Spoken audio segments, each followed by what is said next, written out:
എന്ത് വേണം? കുറച്ചുകൂടി മനുഷ്യത്വവും മെച്യൂരിറ്റിയും ഞാൻ സാറിൽ നിന്നും പ്രതീക്ഷിച്ചു.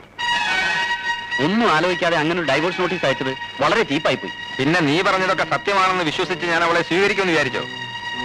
ജീവിതത്തിൽ ഒരു മൊറാലിറ്റി ഇല്ലാത്ത നീ എന്നെ ഉപദേശിക്കാൻ പറ്റുന്നു? എന്റെ സ്വഭാവം നിങ്ങളെപ്പോലുള്ള മാന്യന്മാരുടെ കാഴ്ചപ്പാടിൽ മോശമാണ്. ഒരു പെണ്ണിന് ഒരു ലിഫ്റ്റ് കൊടുത്താലോ അവളോടൊന്ന് ഫ്രീ ആയിട്ട് സംസാരിച്ചാലോ അവിഹിത ബന്ധം ആരോപിക്കുന്ന നിങ്ങളെപ്പോലുള്ള മാന്യന്മാരോട് എനിക്കൊന്നും ബോധിപ്പിക്കാനില്ല. എനിക്കറിയാം ഞാൻ ആരാണെന്ന്. അത്ര ചങ്കൂറ്റമുള്ളവനാണെങ്കിൽ ഒരു പെണ്ണിനെ സ്നേഹിച്ചാൽ മാത്രം പോരാ, അവളെ സംരക്ഷിക്കാനുള്ള ചങ്കൂറ്റം കാണിക്കണം. അല്ലാതെ മറ്റൊരുത്തന്റെ പടലിക്ക് വെച്ച് കിട്ടുന്ന അല്ല മാന്യത. ആര് പടലിക്ക് വെച്ച് കിട്ടിയെന്ന് മേലിൽ അനാവശ്യം സംസാരിക്കരുത്. നീ എന്ത് ചെയ്യും? പ്രൊഫഷന്റെ ഡിഗ്നിറ്റി കീപ്പ് ചെയ്യാൻ വേണ്ടി ഭാര്യ ഉപേക്ഷിക്കുന്ന നിങ്ങളെ ഒന്നും ചെയ്തിട്ട് കാര്യമില്ല. നിങ്ങൾ അവളെ ഉപേക്ഷിച്ചാലും അവൾ അനാഥയാവുന്നൊന്നും കരുതണ്ട. അവളെ സംരക്ഷിക്കാൻ വേറെ ആണുങ്ങളുണ്ടാവും. You get out! Get out from this compound! Don't shout at me!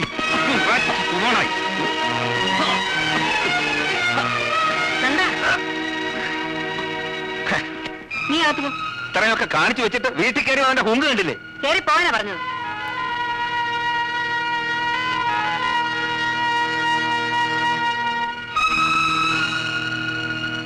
Anu, അനന്തമോൻ അസുഖമൊന്നുമില്ലല്ലോ?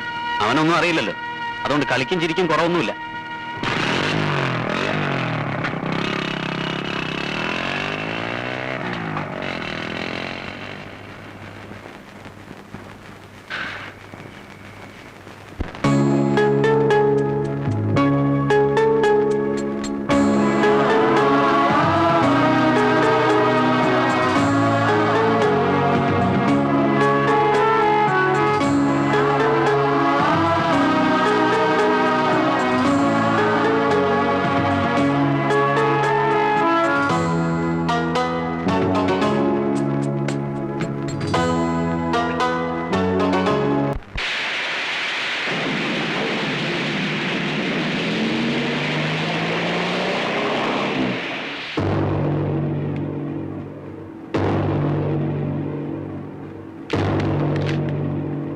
Case number OPHMA 13/93.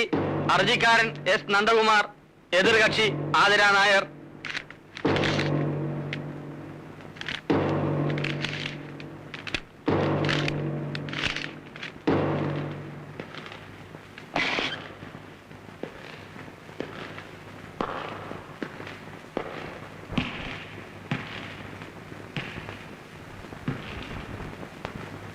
Divorce പെറ്റീഷനിൽ നിങ്ങൾ പറഞ്ഞിരിക്കുന്ന സംഗതികൾ സത്യമാണോ? സത്യമാണ്.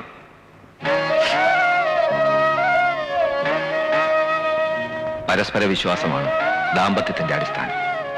ആ വിശ്വാസം എനിക്ക് നഷ്ടപ്പെട്ടിരിക്കുന്നു. എന്റെ ഭാര്യയുടെ സ്വഭാവശുദ്ധിയിലും സത്യസന്ധതയിലും ഞാൻ സംശയാലുവാണ്. ഹർജിയോടൊപ്പം സമർപ്പിച്ചിട്ടുള്ള എന്റെ ഭാര്യ ആതിര നായരുടെ കൈപ്പടയിലുള്ള കത്ത് എന്റെ സംശയത്തെ സാധൂകരിക്കുന്നു. ഭർത്താവിനോട് സ്നേഹം ഭാവിക്കുകയും മറ്റൊരു പുരുഷനെ മനസ്സിൽ സൂക്ഷിക്കുകയും ചെയ്യുന്ന ഒരു സ്ത്രീയെ പവിത്രമായ ബന്ധം ആഗ്രഹിക്കുന്ന ഒരു പുരുഷനും ഉൾക്കൊള്ളാനാവില്ല. അതുകൊണ്ട് വിവാഹമോചനം അനുവദിച്ചു തരണമെന്ന് ബഹുമാനപ്പെട്ട കോടതിയോട് ഞാൻ അപേക്ഷിക്കുകയാണ്. എതിർകക്ഷിക്ക് എന്താണ് പറയാനുള്ളത്?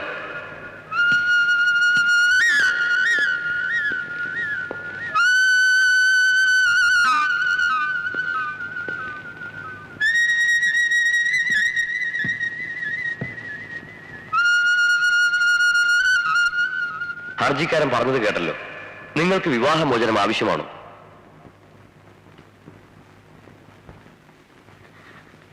ഞാനങ്ങനെ ആവശ്യപ്പെട്ടിട്ടില്ല. എന്റെ ഭർത്താവിന് വേർപിരിയണമെന്ന് ആഗ്രഹമുണ്ടെങ്കിൽ ഞാനതിനെതിരല്ല. ഹർജിക്കാരൻ ഹാജരാക്കിയിരിക്കുന്ന കത്ത് നിങ്ങൾ എഴുതിയതാണോ? അതെ, പക്ഷേ അതിലെഴുതിയിരിക്കുന്ന ഒന്നും സത്യമല്ല.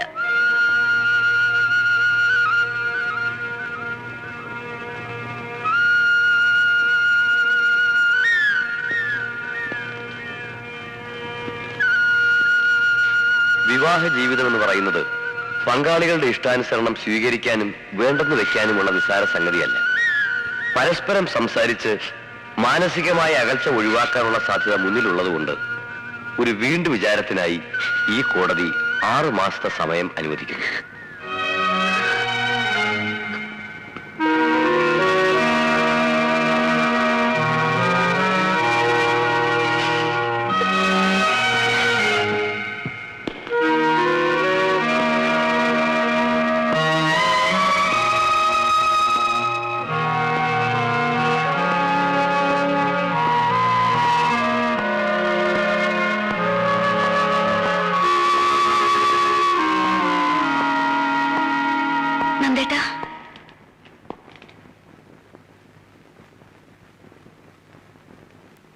നന്ദേട്ടന്റെ വാദം കേൾക്കാൻ എന്നെ ഒന്ന് കോടതിയിൽ കൊണ്ടുവരണമെന്ന് ഞാൻ പലപ്പോഴും പറഞ്ഞിട്ടുണ്ട്.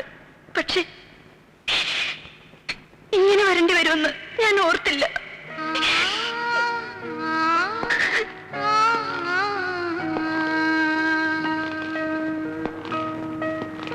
6 മാസം കഴിഞ്ഞ് എനിക്കെതിരെ വീണ്ടും വാദിക്കുമ്പോ ഞാൻ ചീത്തയാണെന്ന് മാത്രം പറയരുത്. പൊരുത്തപ്പെട്ടു പോകാൻ പ്രയാസമായതുകൊണ്ട് പിരിയണമെന്ന് പറഞ്ഞാൽ മതി. ഞാനും അങ്ങനെ തന്നെ പറഞ്ഞോളാം. എല്ലാവരുടെയും മുന്നിൽ വെച്ച് ചെയ്യാത്ത കുറ്റത്തിന് എന്നെ അപമാനിക്കരുത്. അനന്തമും വലുതാവുമ്പോ അവനും ഞാൻ ചീത്തയാണെന്ന് കരുതിയ പിന്നെ ഈ കേസിലും നന്ദേട്ടൻ ജയിക്കണം. പബ്ലിക് പ്രോസിക്യൂട്ടർ നന്ദകുമാർ ഒരു കേസിലും തോൽക്കരുത്. എന്റെ മോനോട് എനിക്ക് പറയാലോ, നിന്റെ അച്ഛൻ തോൽവി അറിയാത്ത പ്രശസ്തനായ ഒരു വക്കീലാണെന്ന്.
നന്ദേട്ടന്റെ വാദം കേൾക്കാൻ എന്നെ ഒന്ന് കോടതിയിൽ കൊണ്ടുവരണമെന്ന് ഞാൻ പലപ്പോഴും പറഞ്ഞിട്ടുണ്ട്.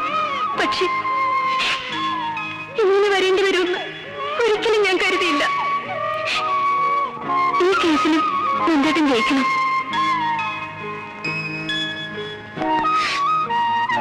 എന്റെ മോനോട് എനിക്ക് പറയാലോ, നിന്റെ അച്ഛൻ തോൽവി അറിയാത്ത ഒരു പ്രശസ്തനായ വക്കീലാണെന്ന്.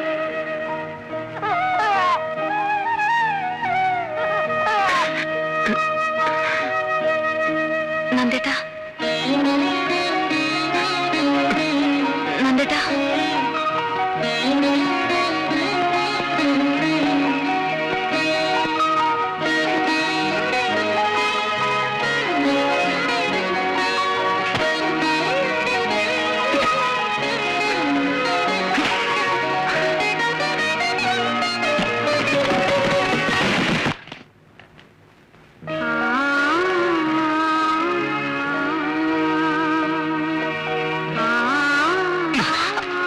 വൈകുന്നേരം എന്താണ് കുത്തിവെക്കുന്ന അറിയണമല്ലോ. അങ്ങനെ ഇപ്പൊ അറിയണ്ട. ഒരാളുടെ പേഴ്സണൽ ഡയറി വായിക്കുന്ന ശീലം അത്ര നല്ലതല്ല. വലിയ വക്കീലായിട്ട് ഇതൊന്നും അറിയില്ലേ? ഒരു മുതുമുത്തശ്ശനായിട്ട് ഇങ്ങനെ പല്ലുമൊക്കെ കൊഴിഞ്ഞു വടിയും പിടിച്ചു നടക്കുന്ന ഒരു വയസ്സനായി നന്ദേട്ടൻ ഏതെങ്കിലും മൂലയ്ക്ക് കുത്തിയിരിക്കുമ്പോ ഞാൻ അടുത്തു വരും. അന്ന് നമുക്ക് ഒരുമിച്ചിരുന്ന് ഈ ഡയറി വായിക്കാം. മറക്കണമെന്ന് കരുതിയതും ഓർമ്മിക്കാൻ പാടില്ലാത്തതുമായ പലതും ഇതിലുണ്ടാവും. അന്ന് കിട്ടുന്ന ആ സുഖം ഇന്ന് ഇത് വായിച്ച പിന്നെ കിട്ടിയെന്ന് വരില്ല. അതുകൊണ്ട് അന്ന് വായിക്കുന്നതല്ലേ സുഖം.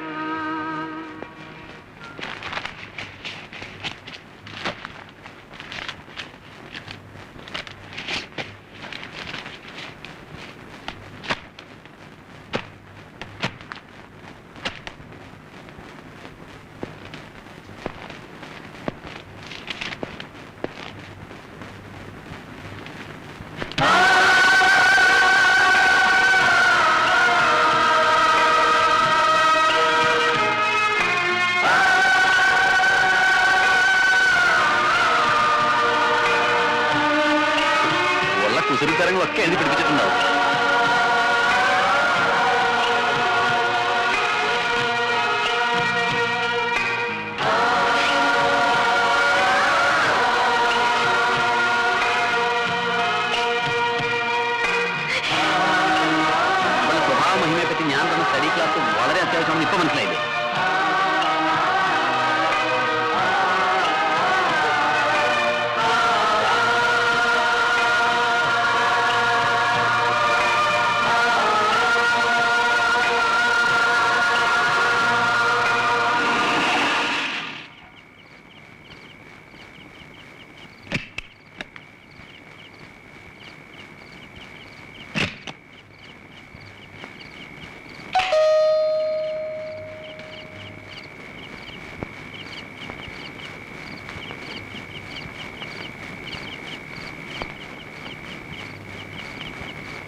ഭാനു എന്നോട് ക്ഷമിക്കണം. എനിക്ക് തെറ്റുപറ്റി. മാപ്പർഹിക്കാത്ത തെറ്റ്. ഞാൻ ഭാനുവിനെ തെറ്റിദ്ധരിച്ചു. എന്നെ ഉള്ളു തുറന്ന് സ്നേഹിച്ച ആതിരയെ ഞാൻ അവിശ്വസിച്ചു. ഇപ്പൊ ഇങ്ങനെ തോന്നാൻ ഞാൻ അവളുടെ മനസ്സ് കണ്ടത് ഇപ്പോഴാ ഭാനു. അവളുടെ ഡയറിയിൽ നിന്ന്. നന്ദേട്ടന്റെ സംശയം മാറാൻ അവളുടെ ഡയറി വേണ്ടി വന്നു അല്ലേ? നന്ദേട്ടൻ ആതിരയെ കണ്ടോ? ഇല്ല. നമുക്ക് അങ്ങോട്ട് പോയാലോ? എനിക്ക് അവളോടൊന്നും പറയാനുള്ള ധൈര്യമില്ല ഭാനു. അവൾ എന്തെങ്കിലും തിരിച്ചു ചോദിച്ചാൽ. വേണ്ട, ഞാൻ അവളെ പറഞ്ഞ് ബോധ്യപ്പെടുത്താം. നന്ദേട്ടന്റെ സംശയം മാറിയെന്ന് പറഞ്ഞാൽ അവളും കുഞ്ഞു ഓടിയെത്തും.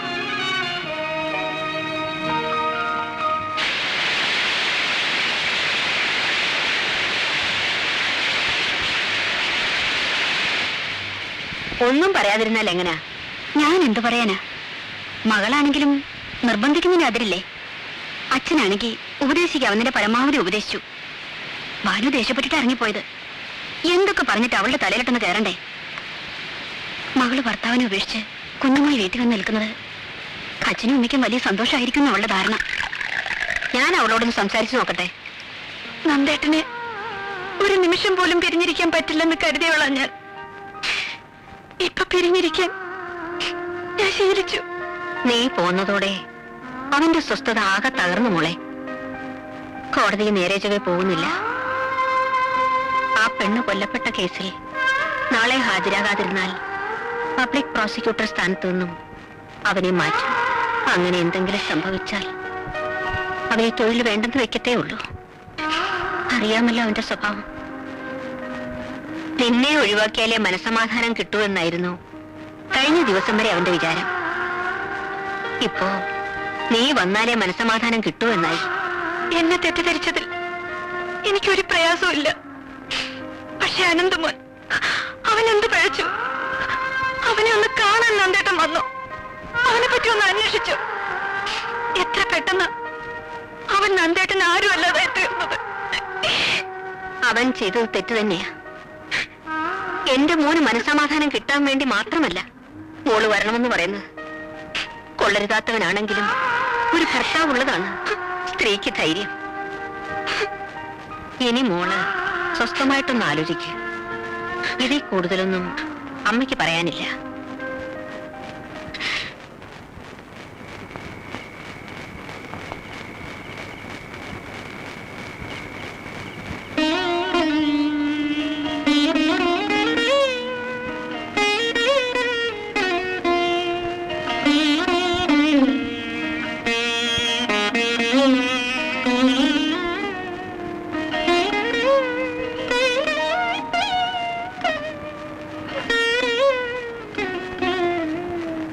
എന്താ നിന്റെ ഉദ്ദേശം?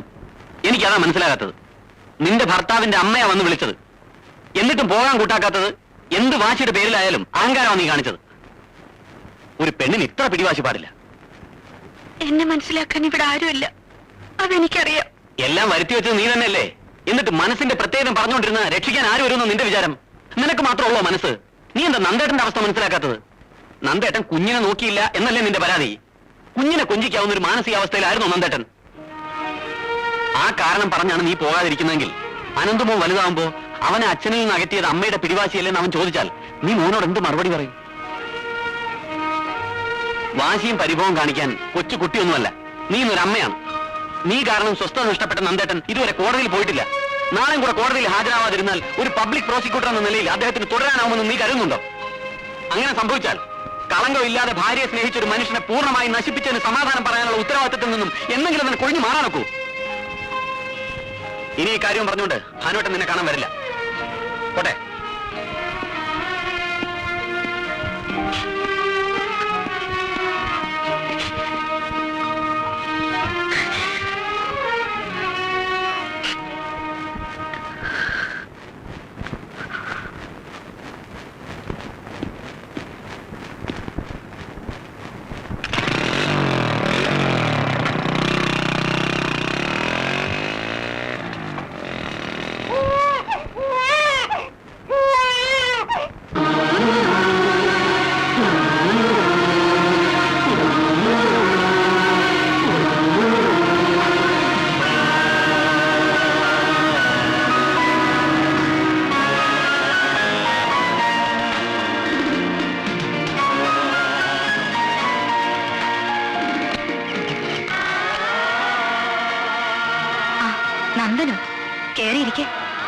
ഇരിക്കാൻ വന്നതല്ല, എനിക്ക് അവളെ ഒന്ന് കാണണം. അവളെ അങ്ങോട്ട് അയക്കാൻ ഞങ്ങളെ കഴിയുന്നതൊക്കെ ചെയ്തോണ്ടിരിക്കുക. ഇനി ആരും അതിന് ബുദ്ധിമുട്ടണ്ട. എനിക്കൊരു തെറ്റ് പറ്റി. അത് തെറ്റാണെന്ന് ബോധ്യപ്പെട്ട നിമിഷം ഞാനത് തിരുത്താൻ ശ്രമിച്ചു. ഞാൻ പറയുന്നത് കേൾക്കാൻ നീ തയ്യാറായില്ലെങ്കിലോ എന്ന് കരുതി കാര്യങ്ങൾ ബോധ്യപ്പെടുത്താൻ ഞാൻ ഭാനുവിനെ അയച്ചു. അതും പോരാഞ്ഞ് എന്റെ അമ്മ വന്ന് നിന്റെ കാല് പിടിച്ചു. എന്നിട്ട് നീ നിന്റെ വൃത്തികെട്ട വാശി ഉപേക്ഷിക്കാൻ തയ്യാറായില്ല. എന്റെ അമ്മയെ ധിക്കരിച്ചവളെ എനിക്കിനി ആവശ്യമില്ല. ഒരു പുരുഷന് താഴാവുന്നതിന്റെ പരമാവധി ഞാൻ താണു. മാപ്പറിയിക്കാത്ത വിധത്തിൽ ഇത്ര ക്രൂരത കാണിക്കാൻ ഞാൻ കൊലപാതകമൊന്നും ചെയ്തിട്ടില്ലല്ലോ. ഞാൻ ഇവളുടെ കഴുത്തിലൊരു താലി കിട്ടിയിരുന്നു. അതിങ്ങ് തിരികെ വാങ്ങാനാ വന്നത്. എന്ത് ബുദ്ധിമോശ നന്ദിനി പറയുന്നത്? പൂർണ്ണ ബുദ്ധിയോടെ തന്നെയാ പറയുന്നേ. ഞാൻ കെട്ടിയ താലിയുമായിട്ട് നീ ഈ വീട്ടിൽ നിൽക്കണ്ട. അതിങ്ങ് വന്നേക്ക്. ഇല്ല, ഞാൻ തരില്ല. എന്നോടൊപ്പം ജീവിക്കാനുള്ള മനസ്സ് നിനക്കില്ലെങ്കിൽ എന്നെ കുറിച്ചുള്ള ഓരോ ഓർമ്മയും ഇവിടെ അവശേഷിക്കണ്ട.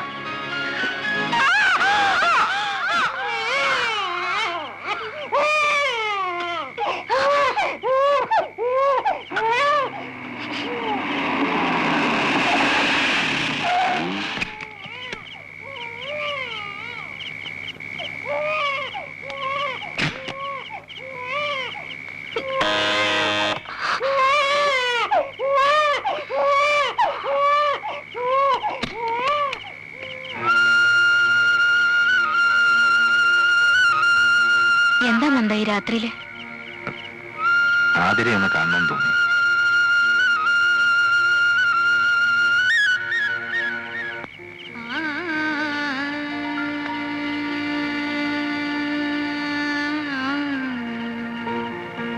ഇതുവരെ ഇങ്ങോട്ടൊന്ന് വരാനുള്ള ധൈര്യം കിട്ടിയില്ല. കുറ്റബോധം കൊണ്ടാ. ആതിരെ, എല്ലാം മറന്ന് നീ എന്റെ കൂടെ വരണം. എന്തിനാ ഞാൻ വരുന്നത്? നന്ദേട്ടന്റെ കുറ്റബോധം മാറ്റാനോ? കോടതിയിൽ നാലാളുടെ മുമ്പിൽ വെച്ച് ഞാൻ പിഴച്ചവളാണെന്ന് പറയുമ്പോ ഇല്ലാതെ പോയ കുറ്റബോധം ഇപ്പോഴെന്തിന്? എന്റെ കാര്യം പോട്ടെ, അനന്തമോന്റെ കാര്യം നന്ദേട്ടൻ ഓർത്തോ? അവന്റെ ഭാവിയെ പറ്റി ഒരു നിമിഷമെങ്കിലും ചിന്തിച്ചോ?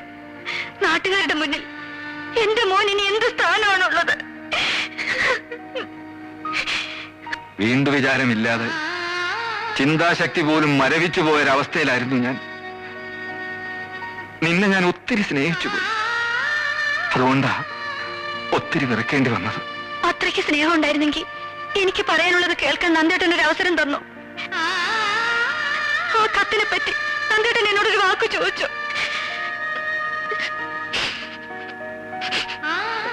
സത്യം ബോധ്യപ്പെടുത്താൻ ഞാൻ ശ്രമിച്ചില്ലേ? അതിനും നന്ദേട്ടൻ സമ്മതിച്ചില്ലല്ലോ. ഒന്നും ഞാൻ നിഷേധിക്കുന്നില്ല. നിന്റെ മനസ്സ് പൂർണ്ണമായും അറിയാൻ എനിക്ക് കഴിയാതെ പോയി. ഇനിയും കഴിഞ്ഞത് ഓരോന്ന് പറഞ്ഞ് കുത്തി നോവിപ്പിക്കാതെ നീ എന്റെ കൂടെ വരണം. ഇല്ല, പിഴച്ച ഭാര്യ ഉപേക്ഷിച്ച അഡ്വക്കേറ്റ് നന്ദകുമാർ ഇപ്പൊ സമൂഹത്തിൽ മാന്യനാണ്. നാട്ടുകാരുടെ കണ്ണിൽ നല്ലവളല്ലാത്ത ഞാൻ ഇനിയും നന്ദേട്ടനോടൊപ്പം വന്നാൽ നന്ദേട്ടന്റെ അന്തസ്സ് തകരും. അതുകൊണ്ട് ഞാൻ വരില്ല.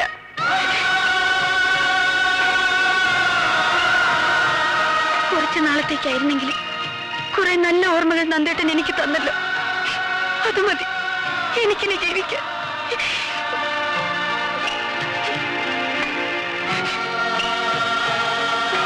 ആതിരെ,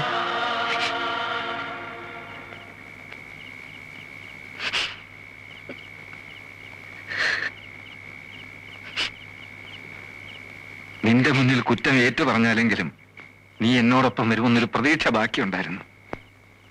അത് വെറും സ്വപ്നമായിരുന്നെന്ന് ഇപ്പൊ എനിക്ക് ബോധ്യമായി.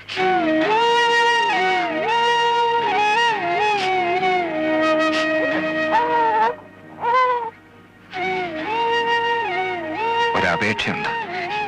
വല്ലപ്പോഴും എനിക്ക് എന്റെ മോനെ ഒന്ന് കാണണമെന്ന് തോന്നിയാൽ അതിനുള്ള അവകാശം നിഷേധിക്കരുത്.